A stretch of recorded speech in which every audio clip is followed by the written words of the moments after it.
The 20th of May, 2025. Investigators stepped into Parliament and dropped a very spicy briefing. They exposed what many of us already suspected, but couldn't prove: the national lottery fraud. Allegedly, since 2014, senior workers at the National Lottery Commission have been dipping straight into the jackpot, while we were faithfully buying lotto tickets every week, hoping to finally escape from having to choose between data or bread.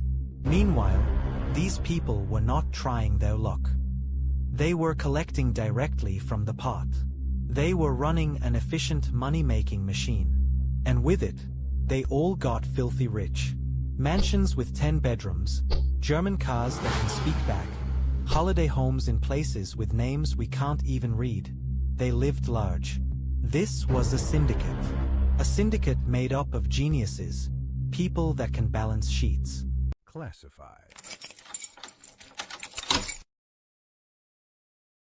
In a segment of development in the world of the National Lottery, Ituba, the lottery operator, is currently trying to locate the winner of this week's staggering 124 million rand Powerball jackpot. The 6th of August 2025.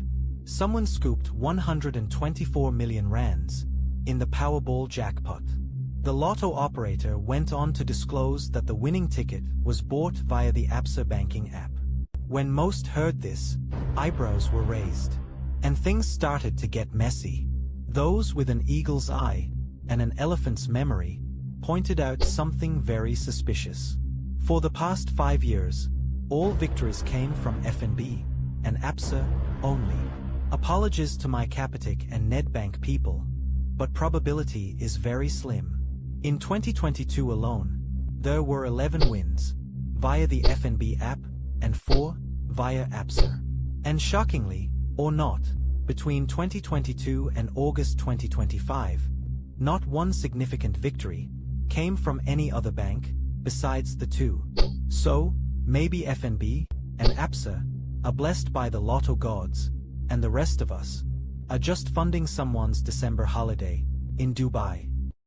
Interestingly, as per the regulations, lottery winners get to stay anonymous, with only basic info like the region published. When confirming the win, the lucky person must show up in person with a valid ID, but outside of that, the identity stays a secret. And that makes sense. Imagine you won 100 million rands. Even that one cousin you last saw at your 5th birthday party will slide into DMs with a business proposal. Plus, let's be real, SA is one big movie set. You'll become the star of every action scene. You'll need more bodyguards than the president himself. So, with the winners' identities kept secret if they want, the folks spotted a major loophole. Allegedly, billions were silently stolen from the pot, until the entire scheme got exposed. The 1st of December, 2020, lottery winning numbers 5, 6, 7, 8, 9, and the Powerball 10. As if the lotto was designed by someone who loves neat patterns more than being ethical. That event had everyone scratching their heads, questioning if the whole lottery system was actually legit. As strange as it is, 20 people won the jackpot on that day, against all odds. The total jackpot was more than 100 million rands, and they each walked away with a 5.6 million. So, this is the deal. The operator uses something called a random number generator, a fancy software that vomits random numbers. It's built with algorithms and designed to react when a button is pressed, generating a random sequence. Now, imagine a so-called random number generator, giving you 5, 6, 7, 8, and 9. That's like finding missing car keys inside the fridge. Technically possible, but honestly speaking, what are the odds? Allegedly, it was all a scam. Fast forward, after the Special Investigating Unit's briefing, serious allegations have emerged, suggesting that insiders are manipulating lotto results to make sure certain people win, and not just once, but regularly.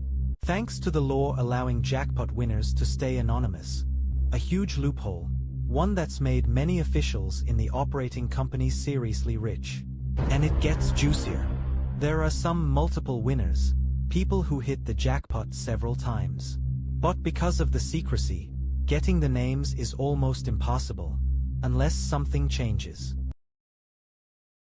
This got people talking, and many started looking at the report with an eye for detail.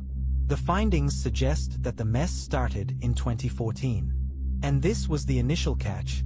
The Commission uses funds from ticket sales to fund community projects, things like sports programs, arts initiatives, education drives, skills development, and charities.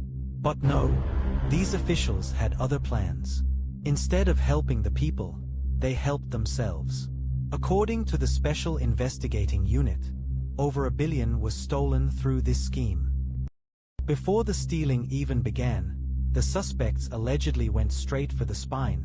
They weakened the systems. At first, they tampered with IT controls at the National Lottery Commission. Then, they introduced rules that didn't need ID checks. With that done, they then introduced a system that made payments easier, with no verifications. With the systems weakened, they began creating non-profit organizations and took over some existing ones. On paper, it all looked legit.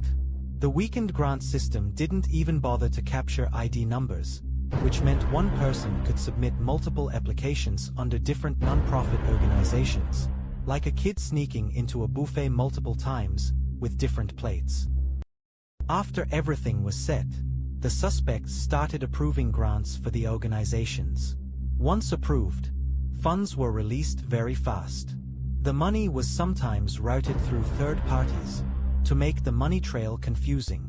This made follow-up and verification difficult, and added extra layers to launder the cash. Within days, the funds were then moved from the organizations to companies and trusts linked to the insiders.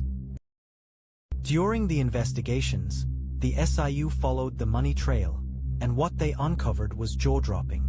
The total sum under investigation was 1.4 billion rands, with contracts worth a whopping 2 billion under the microscope. The initial findings left the investigators speechless. In one case, 25 million rands was allocated to a foundation for an Olympic outreach campaign.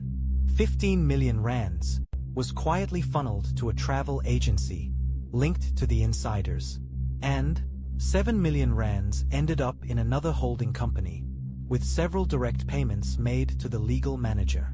After the discovery, authorities froze assets worth 25 million rands, but this was just the tip of the iceberg. The system had massive loopholes. The investigators also dropped names. Turns out, workers at the National Lottery Commission greased the wheels to keep this money-making machine running smoothly. This includes the former chief operations officer, who allegedly directed funds to companies linked to the syndicate. A former chairperson also got named, along with a former legal manager. Basically, the whole VIP squad was involved. Auditors, lawyers, and accountants were all in. It is this army of professionals that allowed the scheme to run at full throttle for so long. The briefing ignited serious chatter across the streets. Further investigations were launched, and trust me, there are many more skeletons still hiding in the cupboard. After years of eating silently, that money machine might finally be hitting the brakes. And what awaits the suspects?